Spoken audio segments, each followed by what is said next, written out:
अस्सलाम वालेकुम नाज़रीन, मैं हूं आपका होस्ट अजीम चौधरी। आज एक नए प्रोग्राम के साथ। आज का जो मेरा मौजू है वो है बिजली के रेट्स। नाज़रीन, ये जो बिजली के रेट्स रोज़ाना की बुनियाद पे बढ़ रहे हैं। तकरीबन दूसरे चौथे दिन आप देखते हैं, सुबह अखबार देखते हैं तो पता चलता है कि 3 रुपये बढ़ा दिए, 4 रुपये बढ़ा दिए, 5 रुपये बढ़ा दिए। ये ऐसा क्यों हो रहा है एकदम से? ये इतनी तेज़ी से रेटों का बढ़ना। आज अगर 4 रुपये पेट्रोल कम किया है तो कल उन्होंने सुबह ही अखबार में आ गया है जी 5 रुपये बिजली बढ़ा दी है। तो ये ऐसा क्यों हो रहा है? ये कभी किसी ने इसको सोचने की या इसको देखने की जहमत ही नहीं की। शायद हम उसी खुशी में मुब्तला रहते हैं कि चलें पेट्रोल 4 रुपये सस्ता हो गया या 5 रुपये सस्ता हो गया या 10 रुपये सस्ता हो गया। हम ये नहीं देख रहे कि वो उधर बिजली के रेट्स क्यों मुसलसल साथ साथ बढ़ा रहे हैं। पेट्रोल मेरे ख्याल से पूरी पाकिस्तान की पूरी आबादी जो है वो सारे पेट्रोल इस्तेमाल नहीं करते। हर एक के पास ना अपनी गाड़ी है ना अपनी बाइक है। ज़्यादा लोग पब्लिक ट्रांसपोर्ट पे सफ़र करते हैं या फिर कुछ लोगों के पास मोटरसाइकिलें हैं, कुछ लोग ऐसे सफ़र कर रहे हैं। तो बात ये देखने की है कि पेट्रोल उतना इस्तेमाल नहीं हो रहा जितना बिजली इस्तेमाल होती है। बिजली तो वो बंदा जिसने एक रेडी लगाई हुई है उसने भी शाम पड़ते हुए एक बल्ब लगा लेना अपना, ताकि मैं इसको जलाऊँ और इस्तेमाल करूँ, उसको वो भी पे कर रहा है। तो अगर पेट्रोल 10 रुपये या 5 रुपये या 7 रुपये कम होता है तो उसकी निस्बत अगर बिजली 1 रुपया बढ़ती है तो वो कई गुना समझे ज़्यादा चली जाती है। और ऐसा हो क्यों रहा है?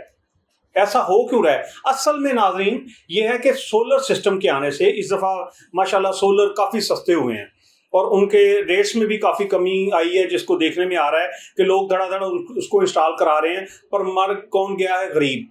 अब भी इधर भी गरीब ही मर रहा है, क्योंकि सोलर ज़्यादा लगने से बिजली की मांग जो है वो कम हो गई है। अब अगर बिजली की मांग कम होती है तो वो देखते हैं कि हमारे अखराजात पूरे नहीं हो रहे। वो तनख्वाहें, वो मुफ्त यूनिट्स, वो इंजॉयमेंट, वो सारा कुछ वैसे ही चल रहा है। वो जो फ्री लोगों को बिजली इस्तेमाल करवा रहे हैं, जो सारी लूटमार हो रही है, जो यूनिट्स कम डाले जा रहे हैं या कुछ ज़्यादा डाले जा रहे हैं, वो सेम टू सेम वैसे ही चल रहा है। तो फिर वो क्या कर रहे हैं कि अब और बढ़ा दो। अब तो जी इस दफ़ा लोगों ने बहुत यूनिट कम इस्तेमाल किए हैं, हमारी तो ज़रूरतें नहीं पूरी हो रही। पेट्रोल नहीं पूरा होगा, तनख्वाहें नहीं पूरी होंगी, ये नहीं पूरा होगा, फ्री के यूनिट नहीं पूरे होंगे, तो कहाँ से वो फिर हमारे पे जोर पड़ रहा है उनका, आम आदमी पे जोर पड़ रहा है। क्योंकि आम आदमी तो भैया सोलर भी नहीं लगवा सकता। वो रेडी वाला, वो जो ड्राइवर है, वो कोई छोटा काम करने वाला है, वो कोई ऑफिस बॉय है, वो कुछ जो बाइक पे सारा दिन आटा टेकर है, वो कहाँ पे उससे सोलर लाएगा? उसके अलावा और बड़े छोटे छोटे काम करने वाले लोग हैं, तो वो उनके मतलब बताया जाए कि वो कहाँ से सोलर लाएंगे। वो तो नहीं ला सकते, वो तो नहीं लगाएंगे, तो वो मरता क्या ना करता बिजली ही चलाएंगे। तो जब ये बिजली इस्तेमाल करेंगे तो आए दिन उसका रेट बढ़ाते जा रहे हैं। आखिर कहाँ तक? अब तकरीबन 40 से तो ऊपर चली जा रही है, 50 तक भी चली जाती है। जब 200 से यूनिट ऊपर हुआ तो समझिए आप एक बहुत ही क्राइसिस की जद में आ गए हैं। आपके लिए बहुत मुश्किल हो गया आगे चलना। तो हो रहा है, गर्मी है, पंखा भी चलाना पड़ता है, सारा कुछ करना पड़ता है, बच्चे भी घरों में हैं, बिलबिला रहे हैं, गर्मी से बुरे हालात हैं। तो ये लोगों के लिए हम क्या कर रहे हैं? मेरी हुकूमत वक्त से गुजारिश है कि इन चीज़ों को देखें कि हम इनको दे क्या रहे हैं।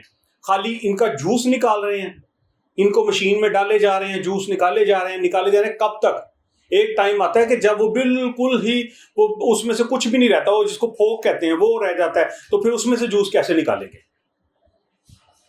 ये एक बहुत सोचने वाली बात है। मर तो गरीब गया ना। चले जिसके पास पैसे हैं उसने सोलर लगा लिया, वो तो बच गया। जिसके पास बहुत पैसे हैं वो चाहे जो मर्जी करे, उसको बिजली चाहे आप 100 रुपये यूनिट भी देंगे तो उसने चलानी है। उसका कारोबार चल रहा है ना भैया। जब कारोबार चलता है महसूस नहीं होता। वो बंदा जिसने किसी गरीब को, फकीर को पैसे देने हैं ना, उसको 10 भी अपनी जेब से निकालने, 10 रुपए, बड़ा मुश्किल होता है। पर वो बंदा जिसके पास वाफर पैसा, वो गाड़ी से ऐसे 100 500 नोट का भी 500 का नोट भी निकाल के उसको दे देता है, तो उसको फर्क नहीं महसूस होता, उसके लिए उसकी अहमियत नहीं है। पर जिस बंदे की दिहाड़ी ही 500 है, उसके लिए 10 रुपये देना भी बहुत बड़ी बात है। तो ये हमारी हुकूमत को ये सोचना चाहिए कि हम इनको कहाँ कहाँ से पीस रहे हैं, कहाँ कहाँ से इनको हम इस्तेमाल कर रहे हैं, ये कहाँ तक चलेंगे, हम इनको कहाँ तक लेकर जा सकते हैं। एक ही वो आस लगाई हुई है कि सबको सोलर देंगे। पहले ये आस थी कि 300 यूनिट फ्री मिलेंगे, वो ख़त्म हुई आस्ता आस्ता। फिर उन्होंने कहा जी 200 यूनिट वाले को हम सोलर देंगे। अब वो कह रहे हैं जिसका 100 यूनिट है, 100 यूनिट किसका है जी? कोई गरीब को, बहुत ही गरीब है जो वो एक आध बल्ब इस्तेमाल कर रहा है या कुछ वो हल्का फुल्का इस्तेमाल कर रहा है, उसका शायद 100 यूनिट हो। تو ایسے خواب دکھانا یا ایسے لوگوں کو خوار کرنا یہ تو کوئی بات نہیں ہے. اگر تو کچھ دینا ہے تو سب کو دیں. وہ جو دے سکتا اپنی جیب سے, جو پے کر سکتا اپنی جیب سے, وہ کرے پے. پر اگر ایسے لوگوں کو کہنا ہے کہ ہم دے رہے ہیں پھر 100 والے کو دیں گے, اس والے کو دیں گے, اس پہ بھی کوئی امپلیمنٹ نہیں ہو رہا, تو پھر اس کا کیا فائدہ؟ تو میری گزارش ہے حکومت پاکستان سے, وفاقی حکومت سے, کیونکہ یہ محکمہ وفاق کے انڈر آتا ہے, یہ چیزیں کرنے سے پہلے یہ دیکھیں کہ ہم عوام کو کیا دے رہے ہیں, ان سے کیا لینا چاہ رہے ہیں, ان کو ہم کہاں تک لے کر جا سکتے ہیں. تو آپ اپنے اتنا اچھا کام کر رہے ہیں کہ آپ پٹرول سستا کریں, کئی چیزیں پیچھے سستی ہو رہی ہیں, کئی لوگوں کو بینیفٹس ہو رہے ہیں, پر یہ کبھی آپ نے دیکھا ہے کہ ہم ان کو یونٹس مہنگے کیے جا رہے ہیں. ہم جو ان ملازموں کو جن کو ہم پوری پے دے رہے ہیں, ان کو جو فری یونٹ ہے وہ کیوں نہیں ختم کرتے؟ جو محکمہ کرائسس میں جا رہے ہیں, ڈیلی بیان آ رہا ہے کسی نہ کسی وزیر کا, کسی نہ کسی اور بندے کا, کہ جو محکمہ کرائسس میں جا رہے ہیں جی فوری ان کو پرائیویٹائز کیا جائے. پرائیویٹائز کبھی یہ کسی نے کہا ہے کہ واپڈا کو بھی یہ جو یونٹ فری جا رہے ہیں یہ ختم کیے جائیں؟ تو میری گزارش ہے حکام بالا سے کہ ایسی باتوں کو سوچیں, نہ کہ جوس نکالنے کا, نچوڑنے کا سوچیں. کب تک نچوڑیں گے؟ آخر ایک وقت آئے گا کہ وہ نچوڑنا ختم ہو جائے گا. شکریہ جی, بہت شکریہ. میں ہوں آپ کا ہوسٹ عظیم چودھری. اللہ حافظ.